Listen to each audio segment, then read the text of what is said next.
Shalom Lekulam, que o Eterno te abençoe e te guarde, você, sua casa, sua família e toda a sua parentela. Mais uma vez reunidos para estudarmos o livro de Apocalipse. Finalizamos agora a festa de Pesach Matzot. Foi uma semana muito especial para a família. Que o Eterno, você que celebrou, que o Eterno possa ter falado ao seu coração e todas as bênçãos inerentes à festa de Pesach Matzot que se tornem reais e verdadeiras na tua vida, na vida da tua família, na tua casa, em toda a tua parentela. Vamos estudar o capítulo 13 de Apocalipse. O capítulo 13 de Apocalipse, sem dúvida, é um dos mais conhecidos, um dos mais debatidos, um capítulo que, sem dúvida, aguça a imaginação, a memória, a mente de muita gente, porque é o capítulo que trata da marca da besta, do número da besta, do 666. Então, existe muito mito, muito, entre aspas, terrorismo em relação a isso. Vamos desmistificar tudo isso, tá? Durante as aulas. O livro de Apocalipse, assim como todo e qualquer livro profético, ele é carregado de símbolos, de simbologia, carregado de detalhes que são específicos para determinadas pessoas poderem desvendar. Não é para todo mundo. A palavra profética não é para qualquer pessoa, não é uma linguagem aberta. É uma linguagem em códigos, é uma linguagem em símbolos. Por isso você precisa conhecer o Tanar, a Escritura Sagrada, para poder entender o livro de Apocalipse, senão você não vai conseguir entender. Como também você precisa entender que o livro de Revelação foi escrito para 7 congregações que estavam na Ásia no primeiro século, antes da destruição do templo. E grande parte de Revelação trata dos 3 anos e meio do cerco que durou em Jerusalém até a sua destruição no ano 70. O livro de Revelação repete diversas vezes em vários capítulos 3 anos e meio, 42 meses, 1260 dias, um tempo, 2 tempos e metade de um tempo. Um tempo é 1 ano, 2 tempos, 2 anos, 3 anos. Metade de um tempo, metade de 1 ano, 3 anos e meio. Sempre, todas as formas utilizadas em símbolos, em códigos no livro de Revelação, refere-se aos 3 anos e meio. Então, grande parte de Revelação se passou às profecias que, desde o começo, é dito, acontecerá breve, será breve, logo acontecerá. E de fato aconteceu. Não quero dizer que todo o livro de Apocalipse aconteceu, porque os 3 últimos capítulos, por exemplo, tratam da ressurreição dos mortos, tratam do grande julgamento, tratam do mundo vindouro. Então, obviamente que ainda falta o principal acontecer. Mas você tem que ter em mente que grande parte dele já aconteceu. Não fica frustrado por isso, porque é muito bom aprender com algo que já aconteceu, porque você consegue ver as profecias foram cumpridas. Isso te dá mais fé ainda que se a maioria já se cumpriu, por que não uma pequena parte que falta não irá se cumprir?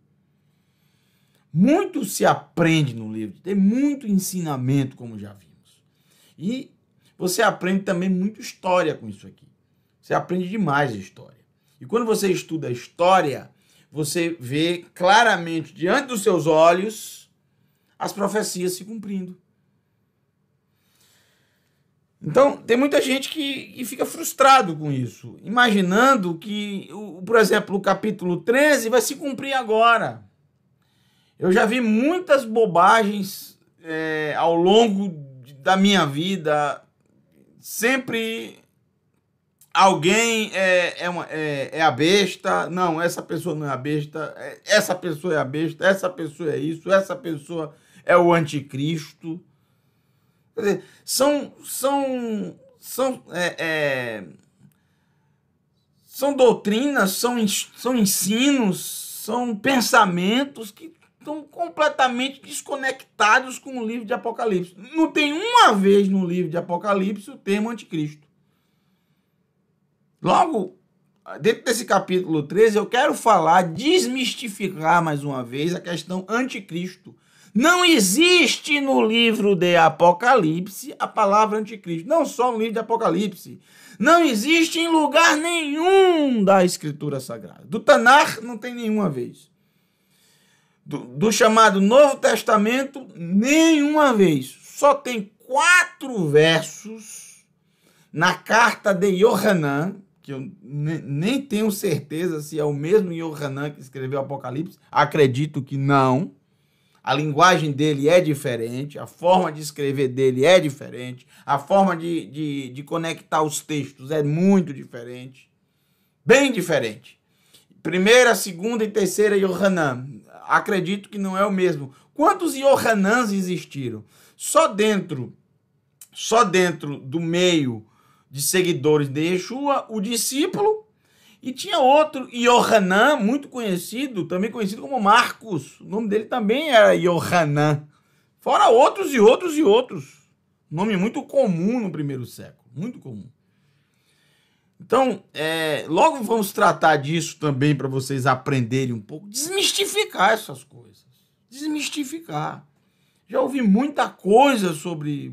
Você já deve ter ouvido bastante coisa sobre o capítulo 13 de Apocalipse. Coisas essas que quando você estuda seriamente, com sinceridade, e deixa a verdade aparecer, você vê que não há por que ter medo dessas coisas. Que grande parte delas, inclusive, já aconteceram, gente. Não é nada assustador assim. Foi para aquele período. Mas hoje não. Para hoje, não. Vamos lá. Vamos começar com o capítulo 13, verso 1. Que o Eterno possa falar ao teu coração. Ele fale ao teu coração nessa noite. Que você possa aprender. Abra o seu coração, então.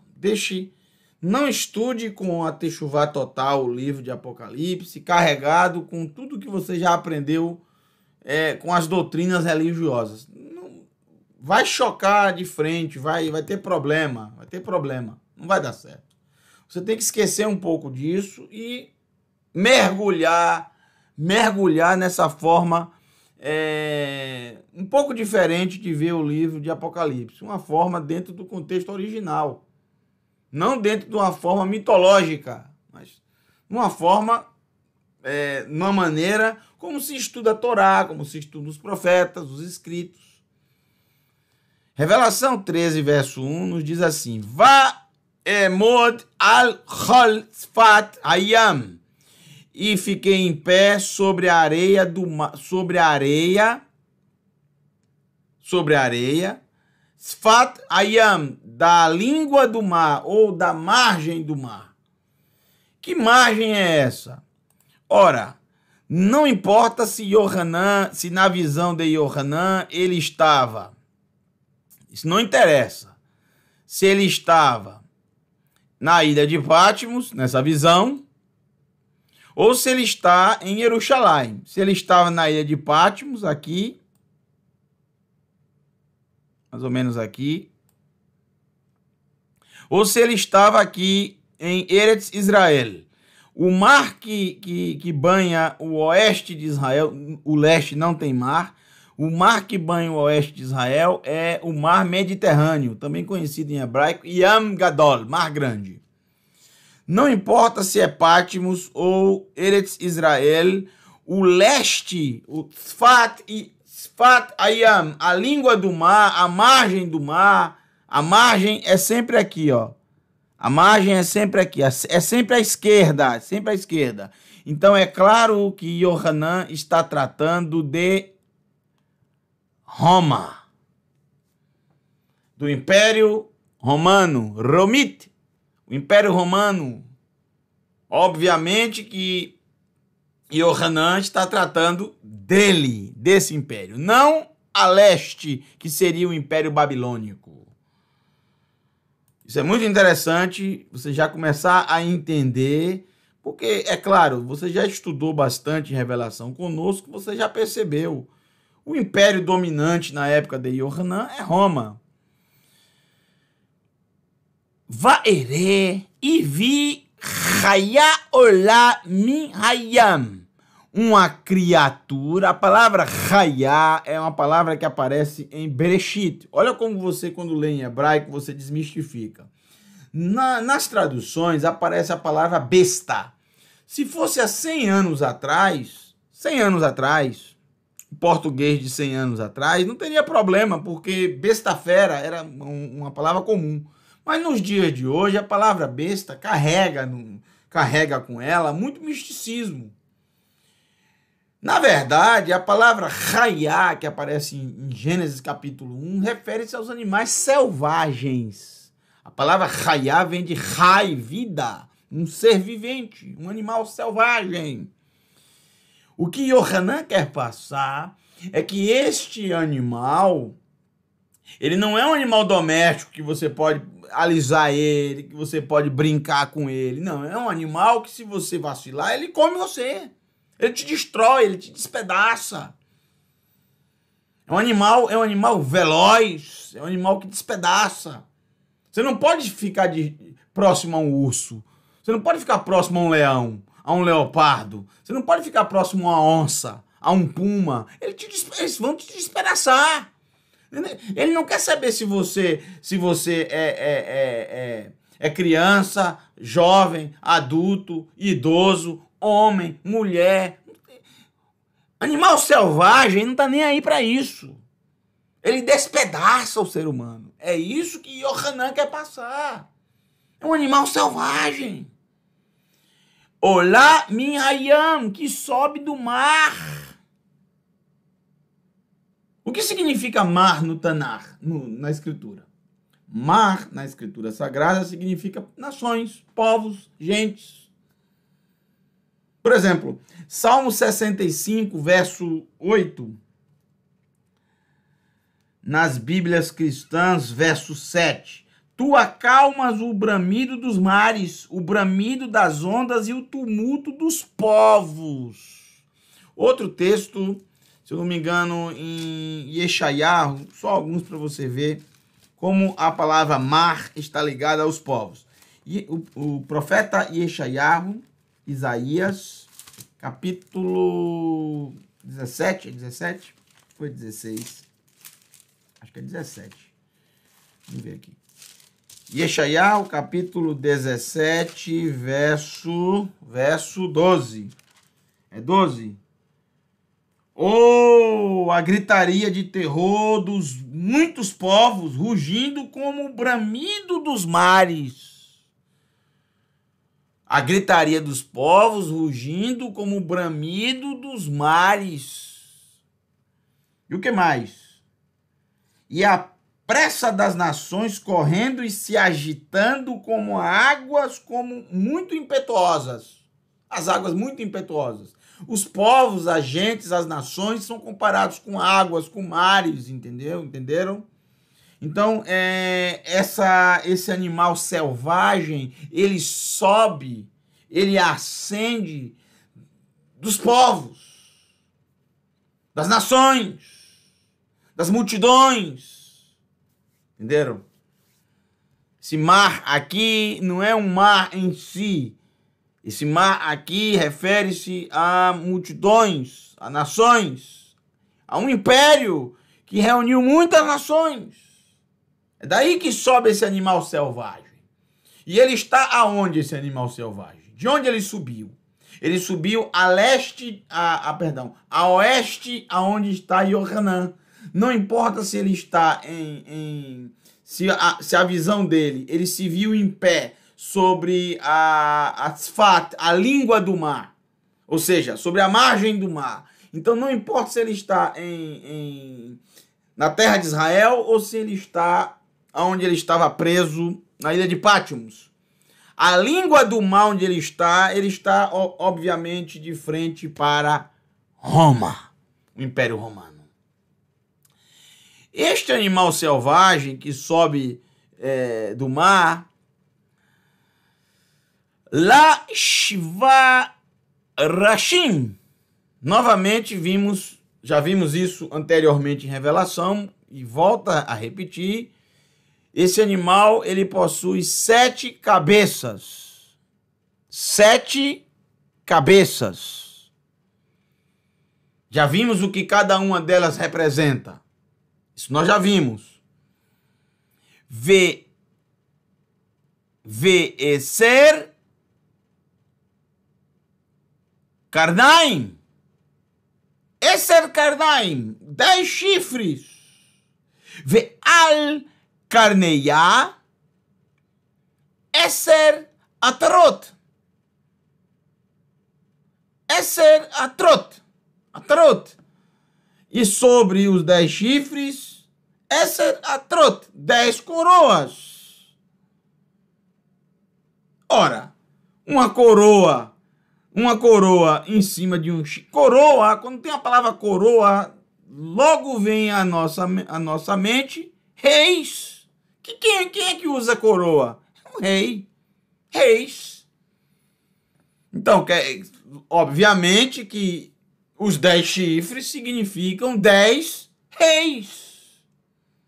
10 reis. 10 governantes que usam em sua cabeça coroa. O que é que o rei usa na cabeça? Coroa. O Shemot Gidufim Arasheia.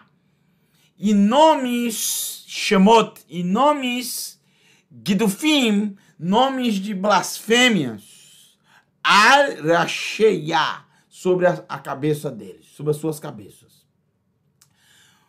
O que é um nome de blasfêmia em si?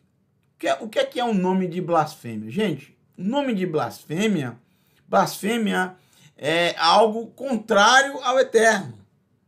O nome de blasfêmia que está sobre a cabeça deles, sem dúvida nenhuma, significa que esses reis, eles serão chamados, por exemplo, de deuses. Eles serão comparados a deuses.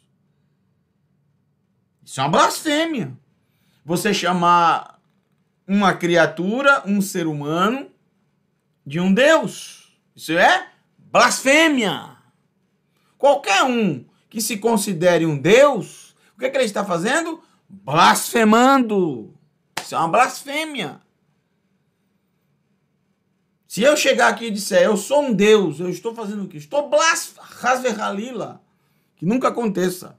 E nunca vai acontecer. Isso é uma blasfêmia. Blasfêmia. Muito interessante, porque esses reis, todos eles, serão considerados deuses. Serão considerados deuses. Pelo simples fato de terem a coroa na cabeça.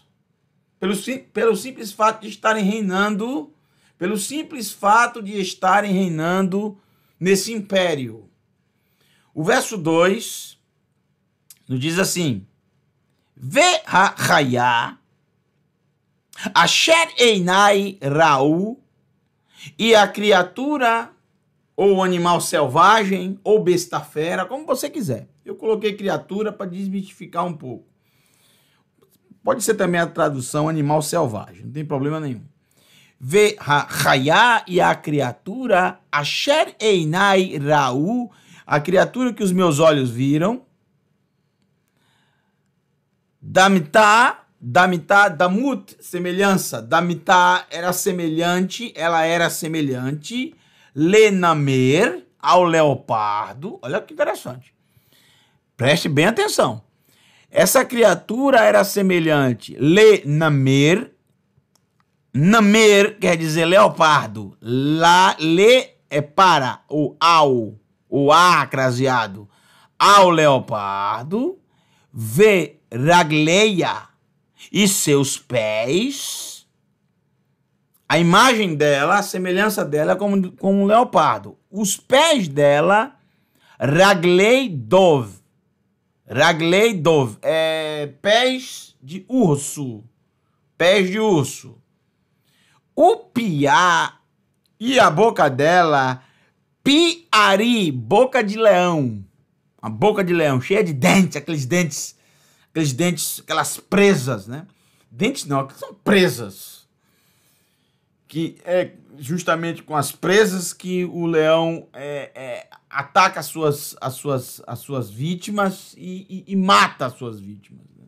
E devora as suas vítimas. Vê a Tanim e o crocodilo, Natan lá deu para ela et korro, o seu poder. Vê et que sou, e o seu trono. O crocodilo é o Império Romano, já vimos. O crocodilo é um Império Romano. Não é um ser em si, não é uma pessoa em si, é um império. É um império. E esse império deu todo o seu poder a essas criaturas, que são reis, que irão assumir esse trono. Elas terão poder e terão o trono e terão a sua grande autoridade. O Mimshal Rav, grande autoridade. O crocodilo deu a ela, ou seja, o império concedeu para o imperador reinar, tomar posse, fazer o que quiser. Esses termos que aparecem no verso 2, nós logo nos lembramos do profeta Daniel. Veja, semelhante ao leopardo, com pés de urso, com boca de leão. Leopardo, urso e leão. Leopardo, urso e leão. E ainda tem aqui o crocodilo. Ainda fala do crocodilo. Preste bem atenção na comparação que faremos com Daniel. Daniel, capítulo 7. Daniel, capítulo 7. Olha só. Daniel, capítulo 7. Vamos fazer um paralelo aqui entre Daniel e Apocalipse, rapidamente. Veja. Em Daniel, ele descreve que teve a visão de 4 animais. O primeiro animal que ele teve a visão é um leão, que é claramente Babel, Babilônia, porque é o símbolo da Babilônia, o leão. O segundo animal que ele viu é um urso, o Império Medo-Persa, o império que engoliu o Império Babilônico. O terceiro império, leopardo. O leopardo é um dos animais mais rápidos do planeta. E é exatamente o símbolo da Grécia, que em uma rapidez estúpida conseguiu dominar todo o mundo. Mas da mesma forma que foi muito rápido o seu domínio, muito rápido também foi a sua queda. Pois de uma forma muito precoce, esse império, não só o Alexander Magnus, o Alexandre o Grande, morreu, como também esse império, que foi dividido em 4 partes, logo também se dissolveu. Não demorou muito. Foi um império muito rápido. E o quarto animal não é mencionado por Daniel. Daniel não sabe nem o que chamar esse império. Daniel diz que esse é um animal horrível, terrível, horripilante, que vai destruir tudo, que vai acabar com tudo, que vai ter um poder muito maior do que todos os outros animais, porque vai absorver a força e as características de todos os outros animais passados que foram destruídos, todos os impérios que foram destruídos. Não há um animal associado a Roma. Ele diz que é terrível, ele diz que é horrível. Então veja, um animal selvagem, que não é mencionado. Em Apocalipse, no capítulo 13, começa ao contrário. Ele começa falando sobre o animal selvagem. Depois ele fala sobre o leopardo. Perceba que o leopardo é o último animal mencionado antes de Roma, o último animal mencionado por Daniel. Então, na ordem contrária, o livro de Revelação vai mostrando. Só que o livro de Revelação, ele não vai mostrar os 4 animais. Ele vai mostrar um animal que é terrível, horrível, um animal selvagem, que possui as características de todos os outros 3 animais mencionados por Daniel no capítulo 7. Ele é semelhante ao leopardo, ele tem pés de urso e ele tem boca de leão. Olha que interessante. O Império Romano, ele tem justamente essa característica. Muitas vezes, os historiadores chamam o Império Romano de Império Greco-Romano, tal como ela adquiriu muito da cultura, e não só da cultura, como também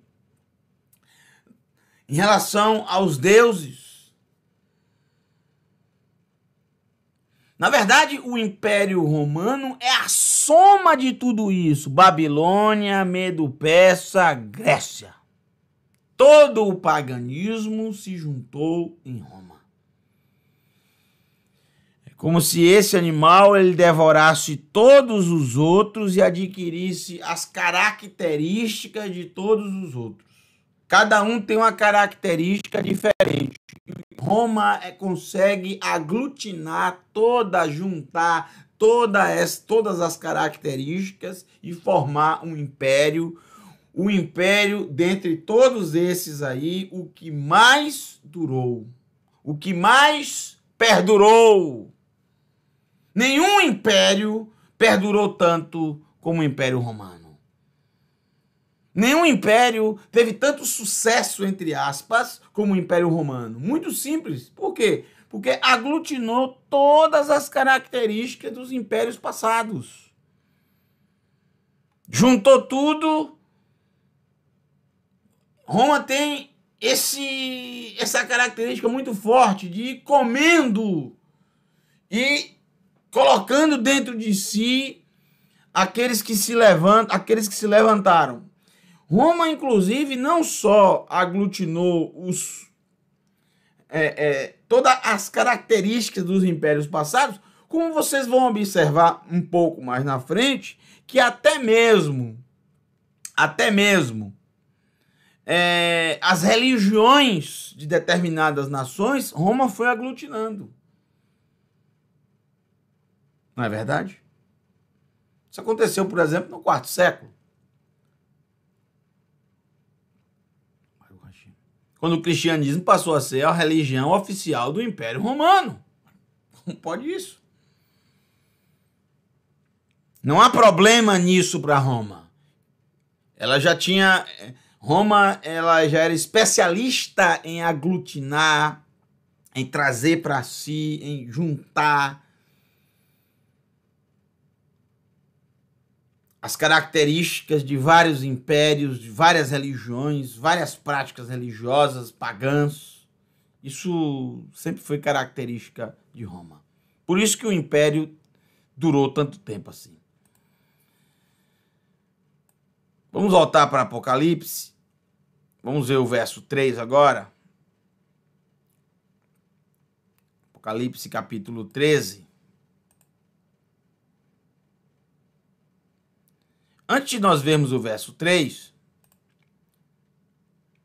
eu quero mostrar para vocês justamente sobre esses 10 reis, esses 10 chifres, esses 10 reis, E depois que eu mostrar os 10 reis, aí eu posso continuar com o verso 3, que tem detalhes aqui que eu vou precisar justamente primeiro mostrar a história para vocês.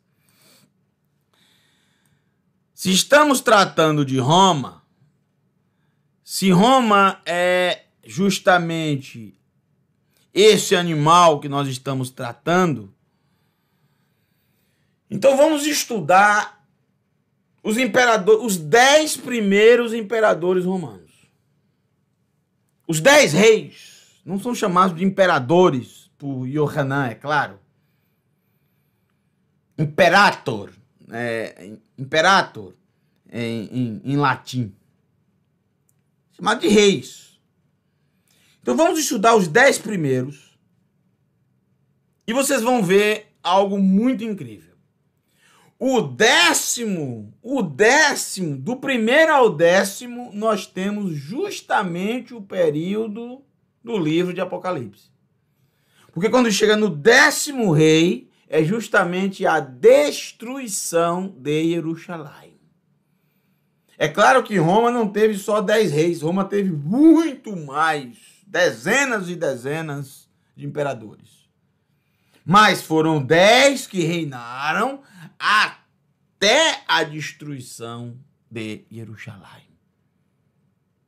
O que interessa para esse momento são o período, como eu disse, até chegar ao período dos 3 anos e meio e a concretização dos 3 anos e meio, que é a destruição de Jerusalém, a destruição do templo.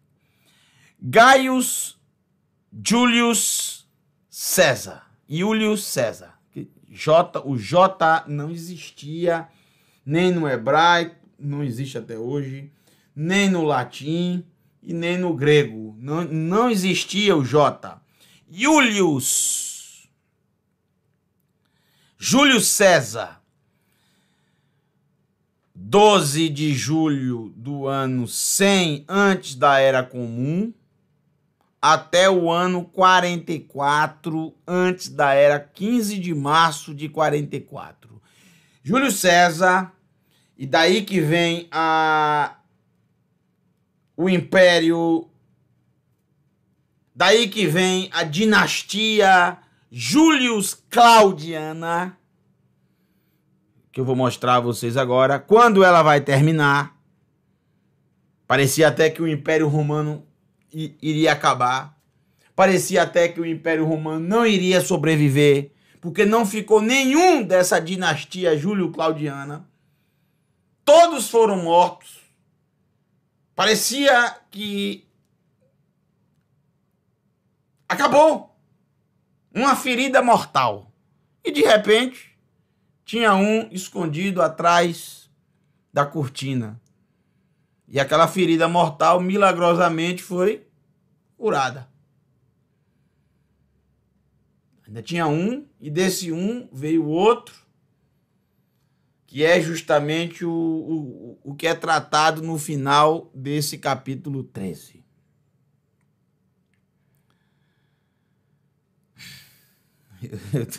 Quando eu penso nele e em tudo que eu já li sobre esse homem, realmente foi bem aplicado por Yohanan chamá-lo de criatura selvagem. Júlio César, na história, não é considerado um imperador, mas é óbvio que na prática ele foi um imperador. Não de forma, não considerado pelo império, mas é ele que começa, que inicia essa dinastia. Ele foi aclamado imperador, inclusive, 2 vezes. A primeira vez no ano 60, antes da Era Comum. E a segunda vez, um ano antes dele morrer, no ano 45. No ano 45. Foi assassinado e após isso assumiu, aqui você vê uma moeda com o nome dele, César, tá? Ele essa coroa característica aqui de folhas, né? Romana. Tá aqui todo imperador tinha a sua imagem gravada nas moedas. Depois da morte de Júlio César, vem o segundo rei, considerado o primeiro imperador, que a partir de agora ele foi considerado pelo Império oficialmente, apesar de ser o segundo rei, Gaius Octavius, que passou a ser chamado de Imperator Caesar Divi Filius Augustus. O nome dele era Gaius Octavius. Quando ele foi declarado imperador, ele recebeu o nome de Caesar Divi Filius Augustus. César, filho divino Augustus. No seu próprio nome, ele já era chamado, já havia a indicação de que seria um Deus. E se tornou Deus após a sua morte. Isso foi o que o Império Romano chegou a esse consenso. O imperador, ele seria considerado Deus no momento da sua morte. Ele morreu, essa seria a maior honra para ele. Ele seria considerado um Deus e seria adorado pelo Império Romano e por todas as províncias. Enquanto ele está no poder, ele não é considerado Deus, mas no momento que ele morre, sim. Aqui também você vê, né? César Augustus, olha só, Divus Iulius, Deus Július. Na própria moeda, ele era chamado de Deus. Mas aqui não é... Veja. Aqui não está chamando o Augusto César de Deus. Aqui está chamando Júlio, o imperador passado. O primeiro. Porque essa moeda foi feita quando o Augustus ainda estava vivo. Então, na própria moeda, trazia... Olha que prova arqueológica incrível. Divus Iulius. Deus Július. O que foi assassinado?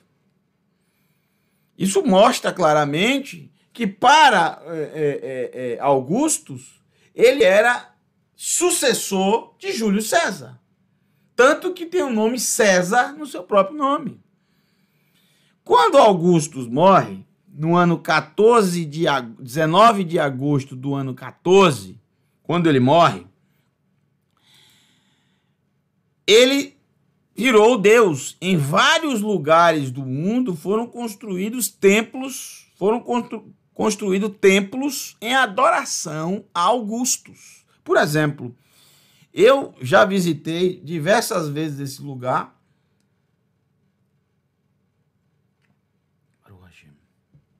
Na terra de Israel, um local chamado Quisaria Filipos, Cesareia de Filipe. É o extremo norte de Israel, na nascente do Jordão. Nesse local, que tem essa imensa pedra que vocês estão vendo aqui, vou mostrar a foto para vocês já já.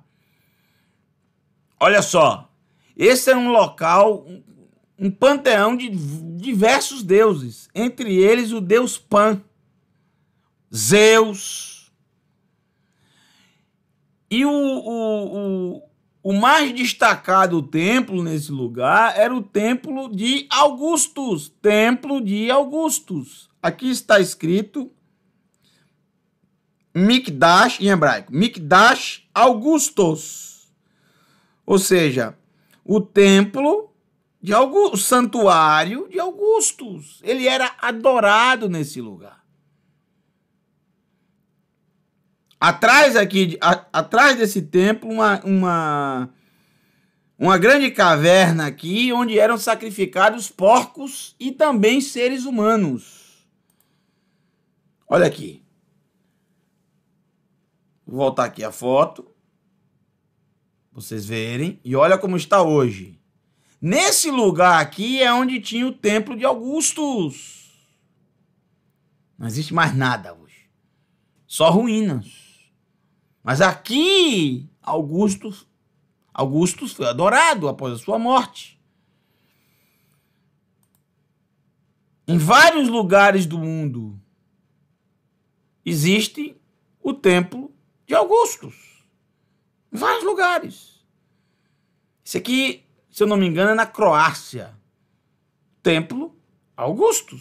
Da época do Império Romano, construído após a sua morte. Vem o terceiro rei. E esse terceiro rei, ele é muito importante porque ele está claramente na história da época de Yeshua. É o Tiberius Claudius Nero.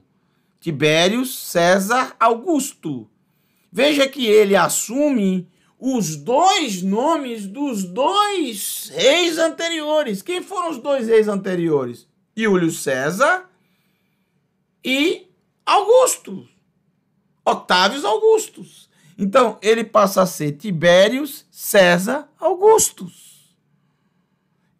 Ele tem tanto o nome do primeiro, César, como ele tem o nome do segundo, Augustus. Tibérius Cláudio Nero, ele foi imperador no momento em que morre Augusto, da mesma família de Augustus, ele assume o poder, continuando essa dinastia.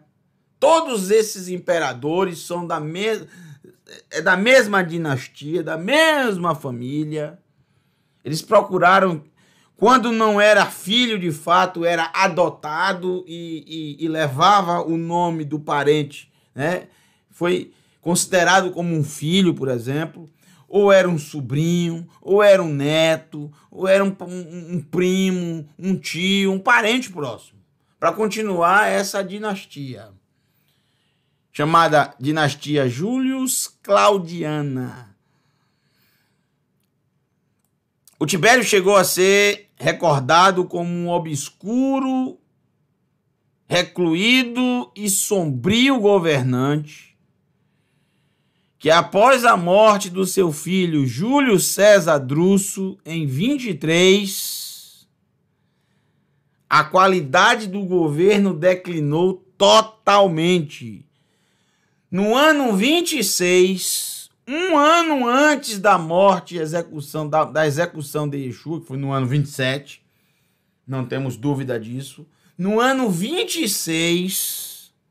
ele se autoexilou de Roma e deixou a administração nas mãos dos seus dois prefeitos, Lúcio Hélio e Sejano, e Quinto Névio Cordusutório Macro.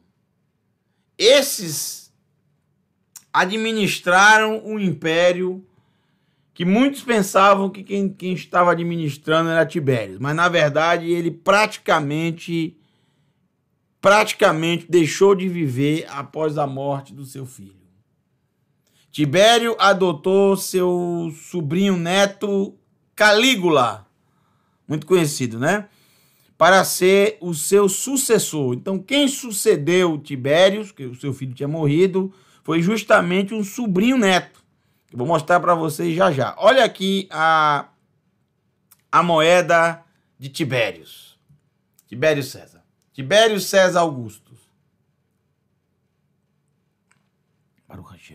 Aqui está escrito Tibérius César Augustus. Aqui está o seu nome, todo o seu nome de imperador gravado nas moedas. Todos os imperadores tiveram o seu rosto e o seu nome gravado nas moedas.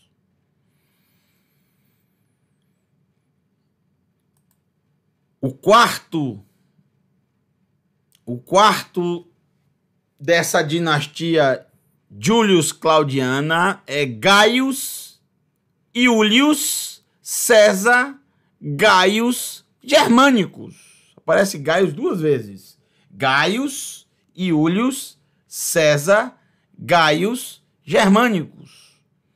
Quando ele recebe do seu tio avô, o Tibérios, o direito de reinar, muito jovem ainda, o Gaio César, ele passa a ser Gaio César Augusto Germanicus.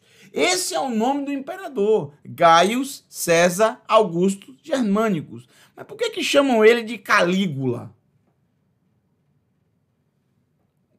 Uma das pessoas mais depravadas que essa terra já viu. Por que chamam o nome dele de Calígula? Ele começou a reinar em 18 de março de 37 e reinou pouco. Ele reinou até o ano 41, 24 de janeiro de 41. Reinou muito pouco. Ele é chamado de Calígula porque desde pequeno... Primeiro você tem que saber o que é Calígula. Calígula é isso aqui, ó. Essa botinha romana, tá vendo? Isso aqui é uma Calígula. Calígula é isso. Ele desde pequeno gostava de usar como se fosse um soldado romano. E por isso passou a ser o seu apelido Calígula. Pronto, ficou Calígula. É um imperador que não é conhecido pelo nome de imperador, é conhecido pelo seu apelido. Tal depravado como era. Ele foi o primeiro imperador romano a ser considerado um deus. Ele se considerou Deus. Ele disse que ele era Deus. Não podia isso, só depois da morte. Ele disse, nada de depois de morte. Eu quero sentir esse gosto agora. Eu quero sentir agora o gosto. Depois da morte, eu vou... Como é que eu vou... Que gosto eu vou sentir das pessoas me adorarem? Ele mandou fazer várias estátuas. Ele era megalomaníaco. Tinha mania de grandeza. Ordenou que fosse erguida uma estátua em sua honra no templo de Jerusalém. Isso foi um problema. Isso foi um grande problema. E quase houve uma grande revolta até que os seus oficiais o convenceram que não era uma boa ideia. E aí ele volta atrás. Algo que será repetido mais na frente por Nero. Mas dessa vez a revolta será instalada.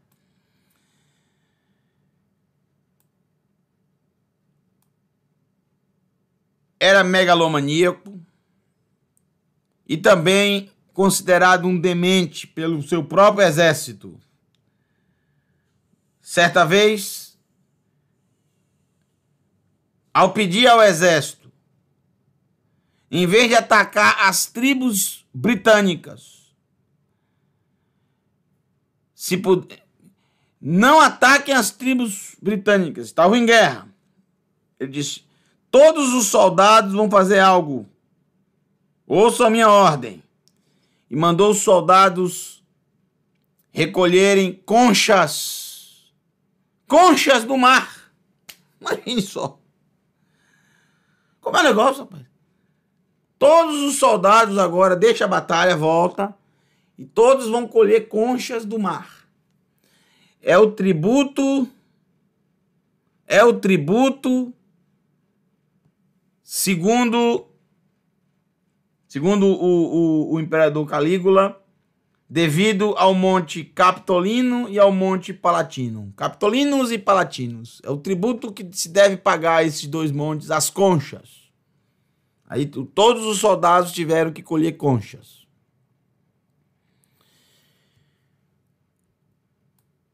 Eu não preciso dizer o quão depravado esse homem era. não vamos perder tempo falando disso aqui, tá? Não vamos perder tempo. Basta dizer na própria moeda que está aqui, que consta o nome dele, né? Gaio César Augusto Germânico, claro que não tem o nome Calígula, você não vai encontrar o nome Calígula, é o apelido dele. Mas no fundo da moeda ele fez questão de colocar 3 mulheres. Agripina, Júlia, e tem outra aqui também que o nome está um pouco apagado, eu não estou conseguindo ler. São as 3 irmãs dele. Ele teve 3 irmãs, Agripina, Júlia, e a outra aqui, deixa eu ver se eu dou um zoom aqui. Ah, agora sim. Drusila, Agripina e Iulia. Essas 3 moças aqui eram as 3 irmãs de Calígula. Por que elas estão nessa moeda? Porque ele manteve relações sexuais com as 3 irmãs. Por aí você já observa, além de relações com homens, com mulheres, com animais, você pensar, era uma pessoa totalmente depravada. Além disso, se considerou Deus. E no fim da sua vida, nomeou como cônsul, que era o que todo romano queria ser, um cônsul, o seu cavalo Incitatus, né? Ele foi nomeado como cônsul de Calígula, o seu próprio cavalo, né? Ele também ficou famoso por prostituir as esposas dos senadores. Ele foi assassinado pela guarda pretoriana e foi o pretoriano Cherrea que o assassinou.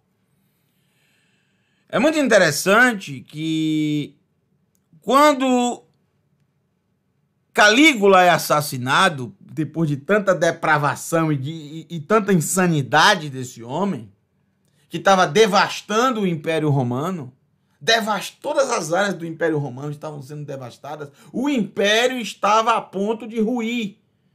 Foi quando a guarda pretoriana achou por bem acabar com essa dinastia. Eliminou todos que pudessem assumir esse trono. Eles imaginaram que tinham acabado com essa dinastia. Parecia realmente que tinha acabado e que o império iria ruir. É isso que Yohanan cita em Simbologia, uma ferida mortal. Mas milagrosamente apareceu um que já deveria ter assumido o trono há muito tempo, porque era mais velho, inclusive, que o Gaius, o Calígula, mas como ele era gago e tinha algumas deficiências físicas, ele era manco, por exemplo, viu o seu sobrinho Calígula assumir. Agora tem ele se escondeu, quando houve todo esse massacre, ele se escondeu atrás de uma cortina. E milagrosamente depois aparece vivo. E foi obrigado dessa forma a passarem para ele continuar essa dinastia. Os pretorianos imaginaram que tinham eliminado todos os vestígios da linhagem Julius Claudiana, mas o Tiberius Claudius Drusus, você vê, é a mesma família, continuou. O mais interessante é o nome que ele recebe, Tiberius Claudius César Augustus Germânicos Pontifex Maximus. Olha que interessante. É por isso que os nomes são nomes de blasfêmias, porque são nomes de deuses. Todos eles, Cláudio virou um deus, Tibério virou um deus, César virou um deus, Augusto virou um deus, Germânicos, que foi o Calígula, virou um deus. Entenderam? Todos os nomes utilizados por esses reis são nomes de blasfêmias, porque foram nomes adorados pelos povos. Então quem está lendo isso no primeiro século entende. Você que lê hoje, você não entende direito. Por quê? Porque você não viveu nessa época. Você não entende que nessa época, esses nomes aqui eram nomes de deuses. Tinham templos. Eram cultuados. Eram adorados.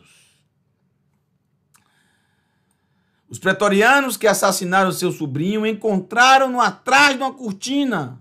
Ou seja, onde se acreditava que todos estavam mortos, de repente aparece o Cláudio. Cláudio era o único homem adulto da sua família. O único que podia assumir o trono. Então ficou um ainda. Então a dinastia continuou. Eles não puderam matar naquele momento. Quando eles levaram grande parte dos cônsules, parte do Senado, para mostrar que todos estavam mortos, de repente achou o Tibério Cláudio escondido atrás de uma cortina. Esse homem, Cláudio, ele é muito mencionado no livro de Atos. O livro de Atos, grande parte dele se passa justamente nesse período, nessa hora, nesse momento. Cláudio restabeleceu os cultos que haviam sido abandonados em Roma, culto ao imperador.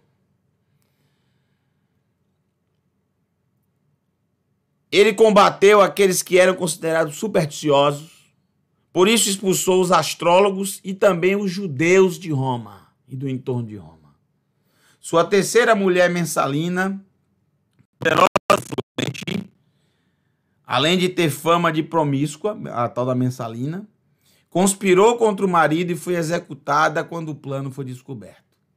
Cláudio se casou com a sua sobrinha Agripina, Agripina, que irmã de Calígula, que era bisneta de Augusto, que o convenceu a adotar Nero como seu sucessor.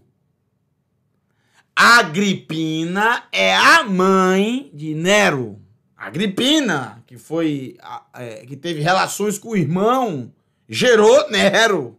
O Nero, o famoso, o diabo do Nero. Diabo do Nero. Não conheço pessoa pior que viveu nessa terra do que Nero. Não conheço. Apresente-se. Me apresente uma pessoa pior do que Nero que viveu nessa terra. Uma pessoa pior do que Nero. Mas me apresente fatos. Fatos. Uma pessoa pior do que Nero. Quando eu começar a falar sobre Nero, eu vou abrir vários livros e mostrar a vocês o resumo de cada um deles. Os detalhes são chocantes. Chocantes. Me apresente uma pessoa pior que Nero. Pior que Nero. Com fatos. Eu quero fatos. Não o que eu ouvi falar. Não, eu quero fatos. Históricos. Quero históricos. Fatos históricos. Eu vou dar os fatos para vocês, inclusive todas as biografias. Vamos lá. Isso aqui é um... Isso aqui é uma coisa terrível. Bom, depois que se casa com Agripina que já tinha um filho chamado, que não era filho de Cláudio, o pai de Nero havia morrido, um homem também horrível também, o pai do Nero. Vou falar um pouco dele daqui a pouco. ela convence o Cláudius, ela convence Cláudius a adotar o Nero como seu filho e que Nero fosse o sucessor do trono. Nero, Tibérius Cláudius, como ele era mais conhecido, Cláudius, ele não foi um imperador ruim. Talvez ele tenha sido um dos melhores imperadores para o império. Um homem muito inteligente e apesar de ser gago, apesar de ter algumas deformações físicas, ele era um homem muito inteligente e administrava bem o império. Ele, inclusive, teve os piores anos do Império Romano, porque no período de Cláudio houve uma fome na terra devastadora no Império. E ele conseguiu organizar, ele conseguiu administrar as províncias. Então ele ficou marcado, ele ficou marcado por isso.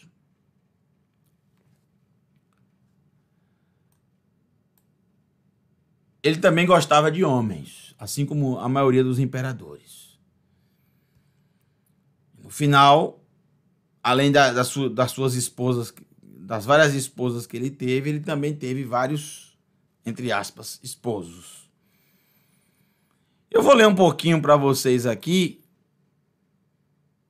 sobre Cláudius, que ele é mencionado no livro de Atos. Por exemplo, no capítulo 11, verso 27, diz assim: Vaihi ba yamim hahem vayeredu neviim Yerushalayim Antioquia. E aconteceram aqueles dias e desceram profetas de Jerusalém para Antioquia.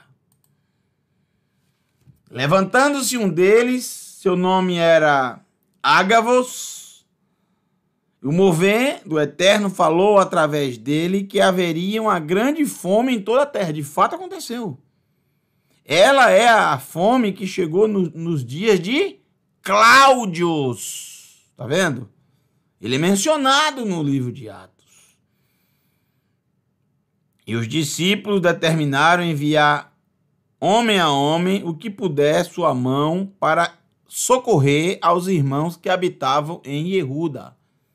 De todo o império, todos ajudarem e enviarem mantimentos para Jerusalém, para Jeruda, para os irmãos que viviam na Terra Santa. E fizeram isso enviando-os aos anciãos pela mão de Barnaba e de Shaul. Barnaba e Shaul, Paulo. No capítulo 18, nós lemos: e encontrando ali um homem judeu por nome Áquilas. Ele nasceu em Pontos e agora tinha vindo da Itália com Priscila, sua mulher, pois Cláudio tinha ordenado a saída de todos os judeus. Olha aqui, história, mesma coisa que a história diz, aparece no livro de Atos também, das proximidades de Roma, e se afastaram, e chegaram a eles e habitou com eles. E como era do mesmo ofício, ficou com eles e trabalhava, pois tinha por ofício fazer tendas. Oalim, tendas. E todo Shabat falava com os judeus na sinagoga. E ensinava conhecimento também aos judeus e também aos gregos. O Bechol Shabbat ve Shabbat de Bet im ha-Yehudim bebet ha-Knesset vayalmed da'at gam et ha-Yehudim vegam et ha-Ivanim gregos, Yehudim judeus. Aonde? Na Bet Knesset, na sinagoga. Quando? Bechol, Shabbat ve Shabbat. De Shabbat em Shabbat. E agora chegaremos ao sétimo rei. Ao sétimo rei, o pior de todos eles. Esse que a ferida mortal, né? A ferida mortal que parecia que tinham acabado com a dinastia. Esse teve mais poder ainda. Um dos homens mais cruéis que essa terra já viu. Me apresente um homem pior do que esse. Eu vou ler bastante sobre ele agora para vocês e acredito que a nossa aula por hoje vai ficar por aqui, esse sétimo imperador, porque não vai ficar muito longo, né? Eu vou falar bastante dele. Isso vai servir para você compreender o que é que Yohanan quer falar nesse capítulo 13. Análise de Tácito, entre aspas. Uma grande multidão foi condenada não apenas pelo crime de incêndio, mas por ódio contra a raça humana. E em suas mortes, eles foram feitos objetos de esporte, pois foram amarrados nos esconderijos de bestas selvagens e feitos em pedaços por cães, ou cravados em cruzes, ou incendiados, e ao fim do dia eram queimados para servirem de luz humana. Tácito! Que você está vendo aqui, as pessoas aqui pregadas em cruzes e pegando fogo que servia para iluminar a cidade. Aqui você está vendo o Nero. Essa aqui é a estátua justamente de quem deu a ele o trono. Quem o adotou como filho. Aquele que se casou com a sua mãe Agripina. O Cláudius. Esse é Nero Cláudio César Drusus Germanicus. Seu nome, Nero Cláudio César Augustus Germanicus. Ele foi imperador. Ele nasceu no ano 37. O ano 37 é um ano incrível, porque o ano 37 nós temos a morte de Pilatos, a morte do imperador Tibérios, a morte de Caifás e o nascimento de Nero, no ano 37. Muita coisa aconteceu no ano 37.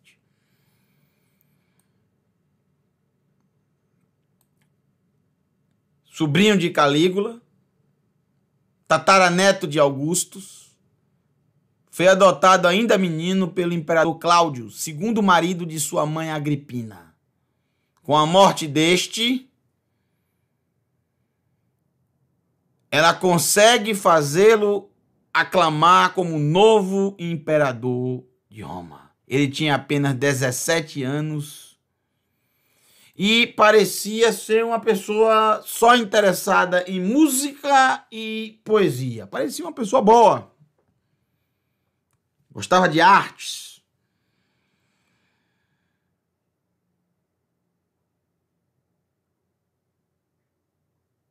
Ele, no começo, parecia que ia revolucionar. Não assinava penas de morte. Fez muitas coisas no começo, logo no comecinho do seu império. Parecia que ia ser o melhor imperador que Roma já viu.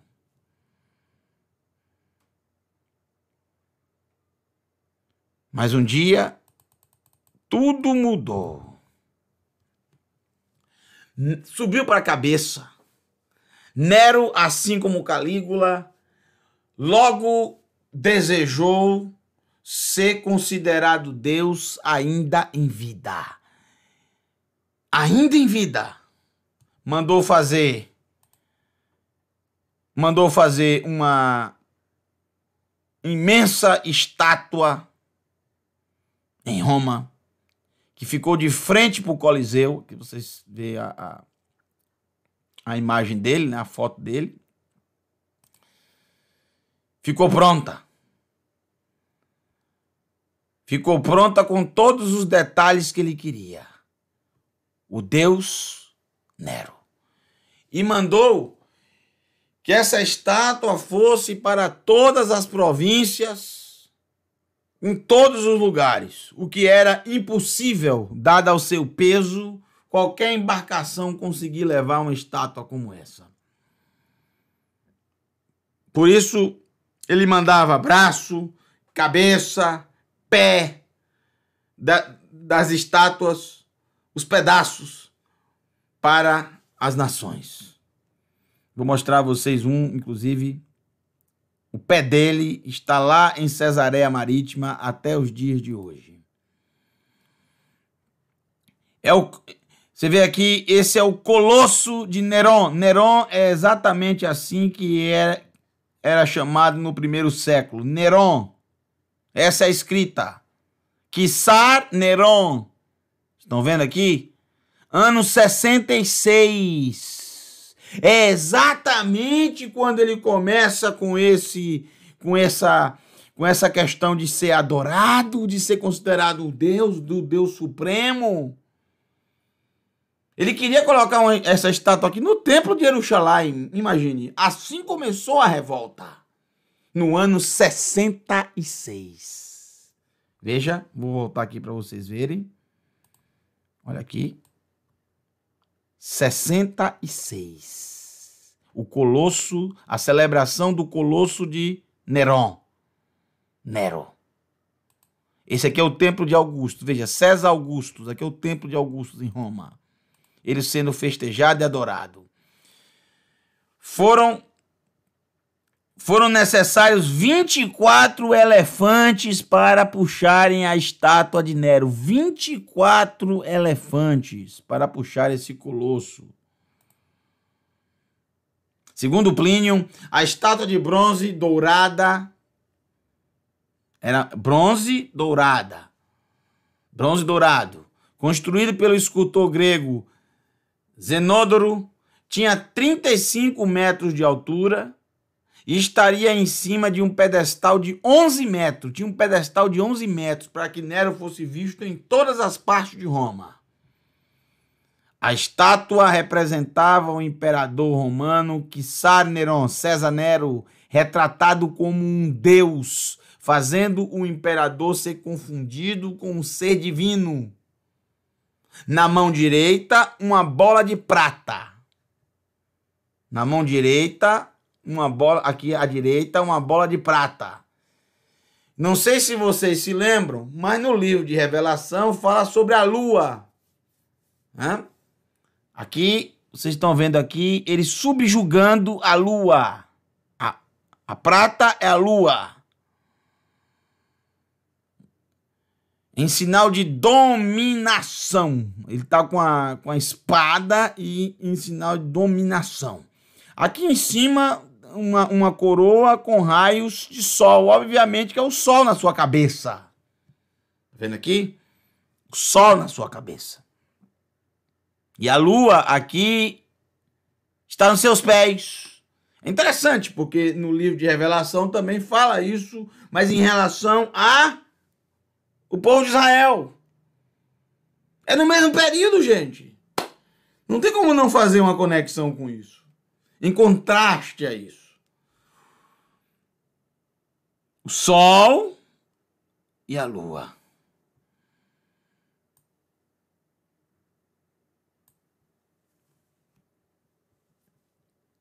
Houve um terremoto no V século. E essa estátua, segundo o historiador, quebrou em 1000 pedaços. 1000 pedaços. Depois de um terremoto. Um monumento maior que esse, somente quando foi construída a Estátua da Liberdade. 103 pés esse aqui, a Estátua da Liberdade 111 pés. Aqui está mostrando. Somente quando foi construída a Estátua da Liberdade, que é até parecida um pouco, né, com Nero. Tem essa coroa de sol na cabeça aqui. E só é maior por causa do braço dela que está para cima, porque o braço de Nero está para baixo. Se você... eu vou crescer aqui a imagem aqui, vocês vão ver, olha aqui, ó.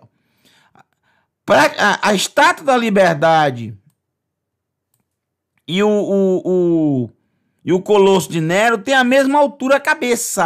A cabeça é igual, olha só. A diferença é mais alta a Estátua da Liberdade por causa do braço dela segurando essa tocha aí. Incrível. Um dos homens mais cruéis que a Terra já viu. Aqui você vê a moeda dele com o seu nome, Nero. Olha o pé da estátua que está lá em Cesareia Marítima até os dias de hoje. O pé de Nero. O pé da estátua de Nero. A estátua não tinha como enviar completa para todas as províncias. Para a província da Judéia veio esse imenso pé talhado em mármore. Essa cena feita por um artista mostra quando ele colocou fogo em Roma.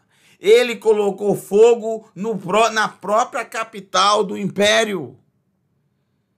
Enquanto queimava a cidade, porque dizem que ele queria construir em determinado local, fazer uma mega construção, e por isso ele colocou fogo para poder se aproveitar disso e poder construir o que ele queria. No momento em que se estava tocando fogo em Roma, estava Nero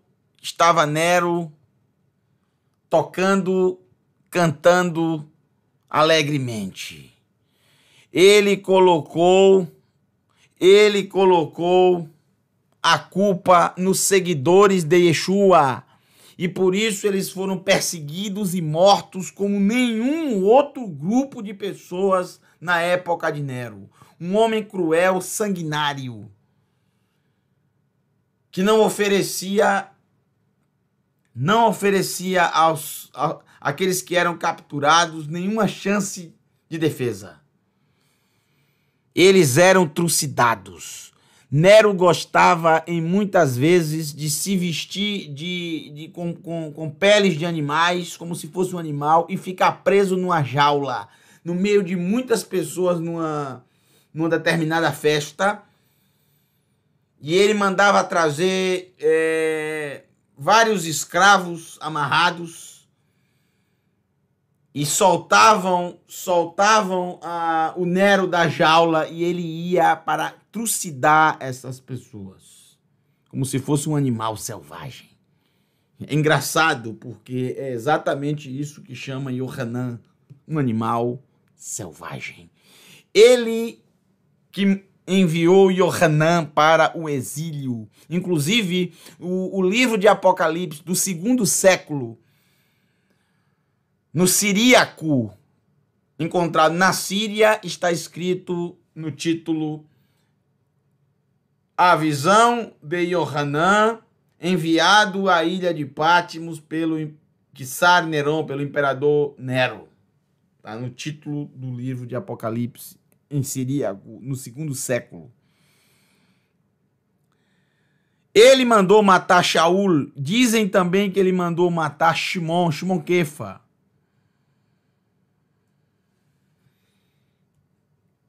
Ele mandou matar sua mãe. Não só isso, deixa eu ler para vocês aqui para eu não esquecer de nada. Olha só.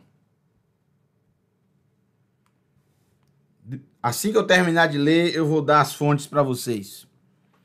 Já é de conhecimento popular que o imperador romano Nero não era lá uma pessoa de sã consciência.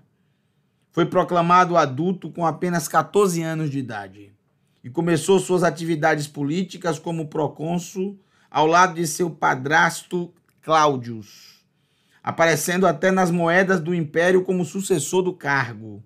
No ano 54, Cláudio faleceu envenenado pela mãe de Nero, pela sua esposa, Agripina. Agripina, que queria seu filho no posto mais alto do gigantesco império. A essa altura já era casado com sua meia-irmã, Cláudia Otávia. Com 16 anos ele era imperador. Enquanto seu poder crescia, o descontentamento com sua esposa também aumentou. Por isso, começou a traí-la com uma escrava recém-liberta, chamada Cláudia Acte. Sua mãe, entretanto, descobriu a infidelidade e cobrou que seu filho se comprometesse com a meia-irmã.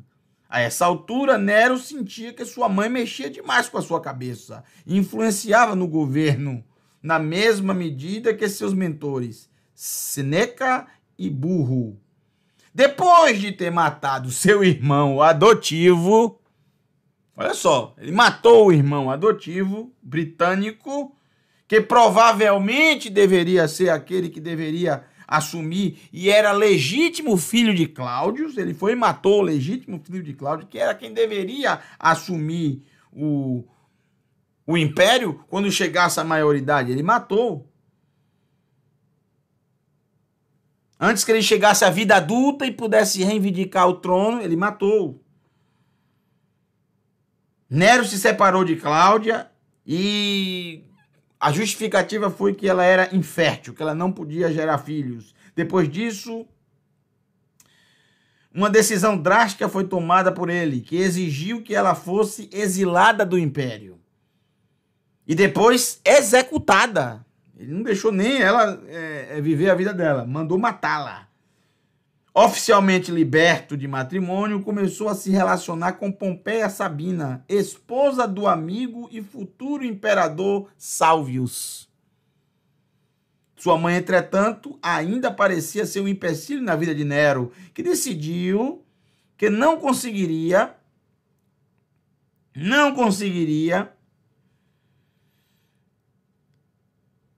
se casar com Sabina enquanto Agripina estivesse viva, a mãe.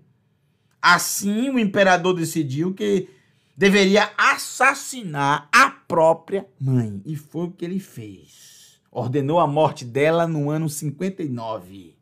Um ano antes da morte de Shaul. Que pediu clemência ao imperador. Logo quem? Nero. Um ano depois, Shaul, no ano 60, foi executado em Roma. Foi casar com Pompeia, tomou do Marco Salvius, né? O Salvius. Foi casar com Pompeia somente em 62. Mas a relação entre os dois também não durou muito. Conhecido pelo seu histórico de violência, olha só, preste atenção. Nero teria espancado a esposa até a morte em um surto de raiva e ira. Dizem que foi a pontapés. Ele ficou surpreso quando ficou sabendo que Pompeia estava grávida no momento da sua morte. E esse fato o perturbou mais ainda. Ele ficou perturbado, mais ainda do que ele já era. O filho que seria dele, não teve. Ele mesmo matou.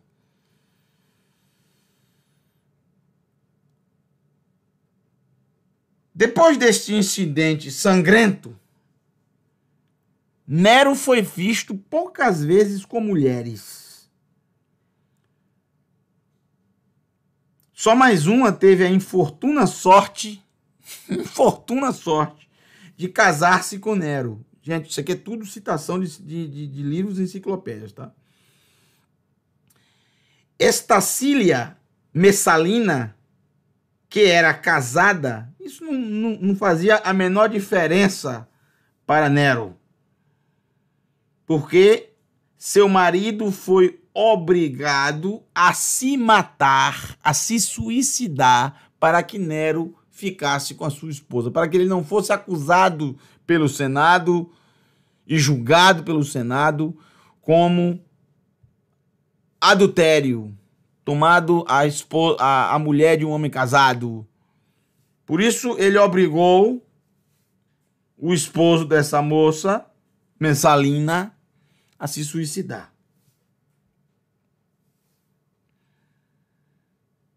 Mas a relação que marcou a sua sexualidade e vida íntima depois da morte de Pompeia foi com um rapaz chamado Esporo. O escravo liberto seria supostamente parecido com a falecida mulher a que ele matou a pontapés. O líder romano ordenou que o moço fosse castrado para que pudesse se casar com o imperador. Depois de terem se unido em matrimônio, ele passou a ser chamado de Pompeia, o mesmo nome da mulher. E somente dessa forma o casamento deles aconteceu em uma cerimônia tradicional, em que Esporo usou véu, e na vida pública beijava o imperador sem o menor problema em público.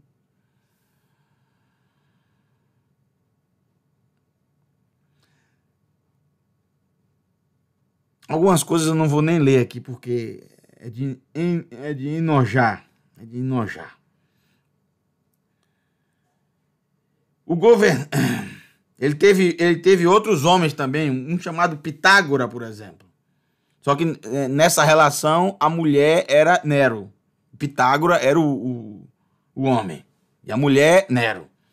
Ele se vestia de mulher, inclusive, o Nero. Ele foi o primeiro imperador a abertamente assumir uma relação, apesar que praticamente todos faziam isso, mas ele foi o primeiro a assumir uma relação com um homem, casando-se inclusive. Ele se casou com o Esporo e também se casou com Pitágora. Aqui diz que nos banquetes, Nero... Esse também diz a mesma coisa. Nero se vestia com peles de animais e era liberto de uma jaula, onde depois avançava para agarrar as vítimas. Que coisa terrível. Seus dias finais, fugindo de seus opositores, não tiveram muito espaço e intervalo para aventuras sexuais, que o imperador tanto esbanjou ao longo de sua vida. Morreu aos 30 anos, esfaqueado por um de seus servos, depois do mesmo ter solicitado que não morresse na mão de seus inimigos. Antes de morrer, ele disse que artista o mundo vai perder. Isso foi tirado Nero, uma vida do começo ao fim. Também foi tirado da biografia de um tirano, Nero, a biografia de um tirano, Nero, de David Schotter, uma história da Roma Antiga. Outro livro, uma história da Roma Antiga. Tem muito mais coisas, mas não vale a pena trazer aqui, porque dói no coração falar as atrocidades que esse homem já fez. Esse é o Nero. Quissar Nerão. O último da linhagem Július Claudiana. O último.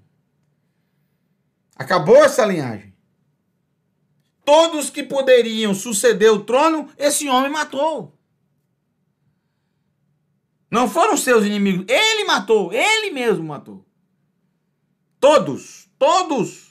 Não deixou filho nenhum. Por quê? Porque ele matou o próprio filho. Quando estava ainda na barriga da sua mãe.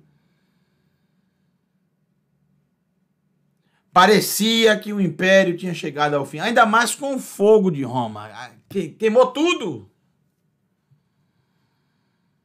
parecia que o império tinha chegado ao fim. Isso foi exatamente no ano 68, enquanto o cerco dentro dos 3 anos e meio. E aí acontecerá algo predito no livro de Daniel. Os quatro últimos, que dentre esses 4, um deles, o último, conseguirá levar à destruição. Rapidamente, para a gente terminar esses imperadores, é o fim do Império Romano. Pergunta: ferida mortal, o último da linhagem Július Claudiana está morto. É o fim do Império Romano. E aí vem o ano 69, o ano dos 4 imperadores. Olha que incrível. No ano 69, 4 imperadores romanos. Em um ano, 4 imperadores romanos. 4.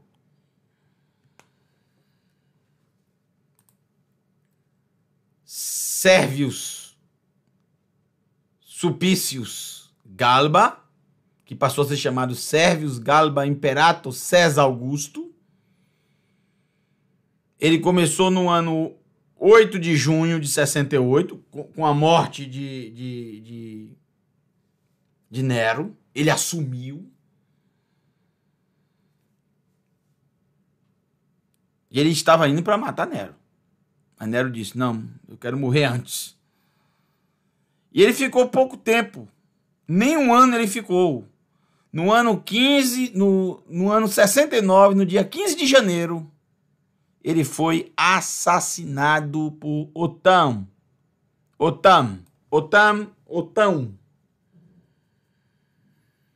O Galba, olha aqui a moeda dele aqui. Galba.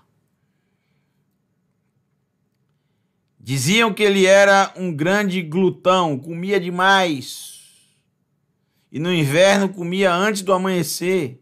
Na ceia serviam-lhe tantos manjares que mandava passar os restos de mão em mão até o extremo da mesa para distribuir aos que assistiam de pé. Tudo que sobrava na comida, juntava tudo para os que estavam de pé comer. A sua paixão impulsionava-o para os homens. Ele não gostava de mulheres, ele só gostava de homens. E só gostava de homens vigorosos, né? Homens que eram fortes, musculosos. O Galba. 72 anos foi quando ele morreu.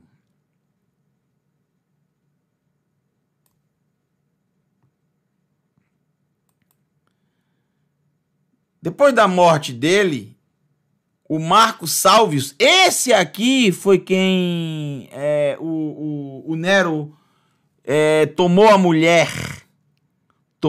dele, Marco Salvius Otto, que passou a ser chamado Imperator Marcus Otto César Augustus. Clemente e hábil. Isso que ele ficou marcado por isso. Era um imperador clemente e hábil.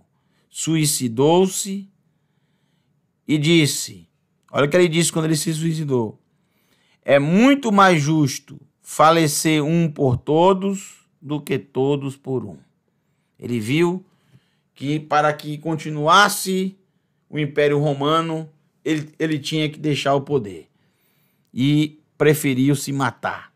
E disse antes de morrer: é muito mais justo falecer um por todos que todos por um. Aqui também a sua moeda, todos tinham a sua imagem gravada nas moedas. Ele ficou do dia 15 de janeiro de 69 ao dia 16 de abril de 69, quase nada. 3 meses. 3 meses no poder. E assumiu o Vitellius. Aulus Vitellius Germanicus Vitellius.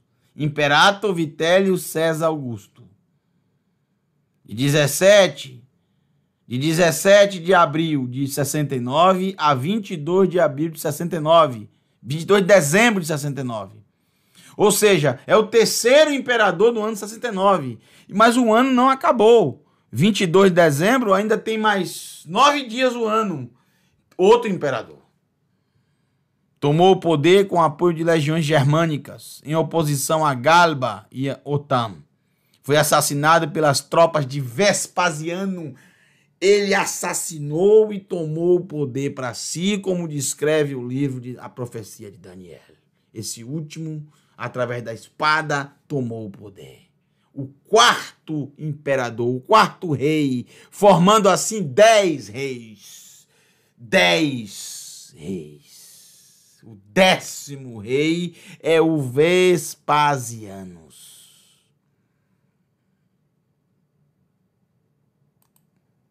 Aqui a moeda, eu faço questão de colocar tudo isso para você aprender a entender o que os textos querem dizer. A imagem desses reis, desses animais selvagens, sempre estavam presentes no dinheiro. Ninguém podia comprar ou vender sem a imagem, sem a marca, entenderam? A moeda era de Roma. Tinha que usar a moeda de Roma. E na moeda de Roma, o rosto do imperador, a imagem do imperador. E chegamos ao 10º e último rei, desde até a destruição de Jerusalém no ano 70, que foi dentro do reinado justamente de Titus, Flávios, Vespasianos, Sabinos, Imperator Vespasiano César Augustus. Ele reinou de 22 de dezembro de 69 a 24 de junho de 79, quando morreu. 10 anos, Baruch Hashem. 9 anos e meio. Esse homem é incrível como ele morreu. É até engraçado. Com ele, realmente, a ferida mortal foi curada? O império voltou porque foram 3 imperadores, um atrás do outro, não engrenavam o império. De repente, com esse homem, a coisa engrenou. Trabalhador, econômico e enérgico. Lutou contra os judeus durante a... Isso é enciclopédia. Lutou contra os judeus durante a Primeira Guerra Judaico-Romana, onde foi proclamado imperator pelas tropas. Iniciou a construção do Coliseu de Roma. Esse homem, quando estava Jerusalém praticamente destruída, o povo de Israel mandou fazer os sacerdotes mandaram fazer essa moeda para levantar a moral do povo e a esperança do povo, que parecia estar perdida. A moeda do shekel, que era levado ao santuário, traz aqui a inscrição Legeulatzion, pela redenção de Sião. Traz aqui uma tamareira, o símbolo da prosperidade de Israel, com dois cestos carregados de tâmaras dos dois lados, pela redenção de Sião. Este homem, o Vespasianos, após a destruição do templo, mandou fazer, no ano 71, mandou fazer esta moeda, gravada aqui com seu nome, Imperator Vespasianos César Augustus. E aqui no fundo da moeda, ele mandou colocar Judéia capta, Judéia capturar, em latim, Judéia capta, Judéia capturada. E aqui, olha como ele foi sarcástico. A mesma tamareira, não tem mais os 2 cestos, o que aparece é uma mulher chorando, sem nenhum cesto e sem nenhuma tâmara, porque o imperador comeu todas. Ele está aqui, comeu todas as tâmaras, e a mulher, que claro é a Judéia, está chorando, lamentando. Ele de forma sarcástica, fazendo a ironia pela moeda que foi lançada um ano antes da destruição. Passou-se o tempo, passou-se os séculos, e o povo de Israel voltou e fez esta moeda quase 1.900 anos depois. A mesma moeda, com as tamareiras, com os cestos cheios como está hoje, e o nome, a inscrição, Legeulat Sion, pela redenção de Sião. Cadê o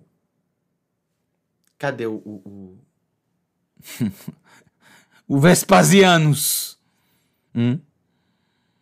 para comer as tâmaras, que são doces, muito doces. É engraçado que Vespasianos, no ano 79, é engraçado do que ele morreu. Sabe do que ele morreu? Desinteria. Desculpa a expressão, mas aqui no Nordeste a gente chama caganeira. Foi assim que ele morreu. Foi. Ele faz uma sátira dessa aqui, ele faz uma ironia dessa, comeu as tâmaras. Tâmara é muito doce, você vai comer tâmara demais? Do que ele morreu?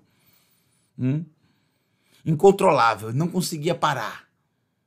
E aí, quando ele estava sentado no trono, ele disse: vai, puto Deus fio.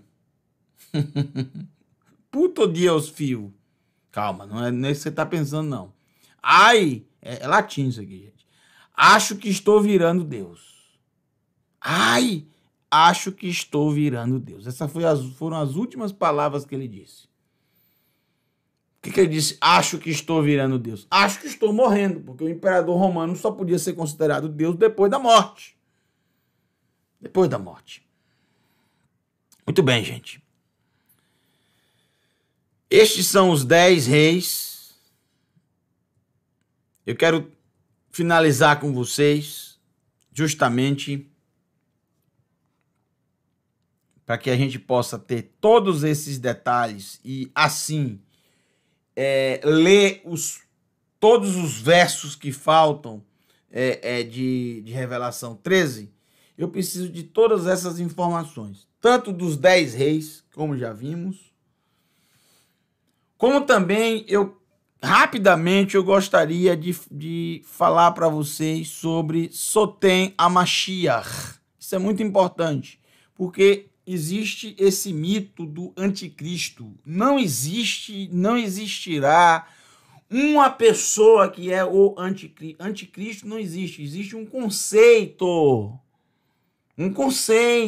Sotem HaMashiach. A palavra Sotem vem da palavra Satã. Satã quer dizer adversário. Sotem quer dizer opositor. Sotem HaMashiach quer dizer opositor do Mashiach. Não existe anticristo, não existe. No livro de Revelação não tem. Não sei por que as pessoas querem enxergar anticristo no livro de Revelação. Me mostre um verso com a palavra anticristo. Não tem. Na verdade, a palavra anticristo veio para a mente das pessoas por causa desses textos aqui. Prestem atenção. 1 Yohanan, capítulo 2, verso 18. E eu nem acredito que seja o mesmo Yohanan que escreveu Revelação e o Evangelho. Não acredito que seja o mesmo. Mas isso é o mínimo. Vamos dizer que seja o mesmo. E daí? Vocês já leram os 4 versos que aparece a palavra anticristo? É de dar risada. Como uma pessoa consegue pegar um texto desse e criar como está bem enraizado na cabeça das pessoas, como se existisse. É um conceito. Ah, então quer dizer que não existe anticristo? Existiram e existirão milhares deles. É um conceito. Veja, 1 Yohanan 2,18. Iladai, crianças, ou filhos, no original é crianças, meus filhinhos, criancinhas, minhas criancinhas. Hine et haketz ba'a ve'atem shemaitem ki yavo sotem a Mashiach. O tempo está encerrando, o tempo está acabando. Vocês ouviram que o opositor do Mashiach está vindo. E, de fato, muitos opositores do Mashiach têm surgido. E dessa forma sabemos que é a última hora aqui, ó. Ve aharei asher rabim ata sotne a Mashiach. Muitos opositores do Mashiach têm surgido. Nedabazot ki et haketz hi. E dessa forma sabemos que este é o último tempo. Estamos nos últimos momentos. Mihu hakozev bilti hamechachesh be Yeshua lemor ki lo a Mashiach hu sotem a Mashiach hamchachesh ba'av ubaben. Quem é um mentiroso senão aquele que nega que Yeshua é o Mashiach? Essa pessoa é um opositor do Mashiach, que nega que Yeshua é o Mashiach. Ou seja, ele é um opositor do Mashiach. Não pelo simples fato de não acreditar que ele é o Mashiach. Não, ele nega, ou seja, ele é alguém que se opõe a isso. É alguém que ensina contra isso. Se opõe ao Mashiach Yeshua. Quem nega, ele não nega só o Mashiach, ele nega também o Pai. Ele nega o Pai e o Filho. Outro texto, 1 Yohanan capítulo 4, verso 3. Novamente aqui a palavra sotem a Mashiach, opositor do Mashiach. Ou, se você quiser, anticristo. Não faz sentido. Veja, como as traduções trazem para a mente das pessoas todo o misticismo. Sotem a Mashiach, opositor do ungido, opositor do Mashiach. Vekol ruach asher lo modeh be Yeshua a Mashiach haba babasar einenu me Elohim vehu ruach sotem a Mashiach asher shimatem alav ki yavo ukebar yeshibno baaretz. Olha só, toda manifestação, todo mover que não reconhece que Yeshua não procede de Elohim, de fato, esse é um mover de oposição do Mashiach. Já ouviram que ele está vindo? Bem, ele está aqui agora, ele já está no mundo. Imagine se o anticristo fosse uma pessoa de fato. Tem 2000 anos que ele está no mundo. Como pode uma pessoa viver tanto tempo? Não faz sentido, gente. E a tradução aqui não está muito boa, não. Porque, na verdade, o que diz o texto aqui é o seguinte: que ele nega que o Mashiach veio na carne. Einenu. Nega também que ele veio de Elohim. Nega que ele existiu. Quantos não ensinam isso? Que ele nunca existiu, que é uma invenção. Um opositor do Mashiach. Agora, na segunda carta, no capítulo 1, verso 7, é o quarto e último. Muitos enganadores saíram pelo mundo, pessoas que não confessam que Yeshua, o Mashiach, veio como ser humano, veio em carne, veio como ser humano. Tais pessoas são enganadoras e sotem a Mashiach e opositores do Mashiach, oposição do Mashiach. É só isso que tem de anticristo? Só. Só isso. É só isso. De onde tiraram isso, gente? Daqui. É aquele... São os ditados que a pessoa ouve de forma errada, equivocada e vai levando para frente. E vira uma bola de neve. E ninguém corrige, ninguém chega e fala, gente, por favor, abram os olhos ou abram os ouvidos. Um pouco de sensatez, por favor. Um pouco de sensatez.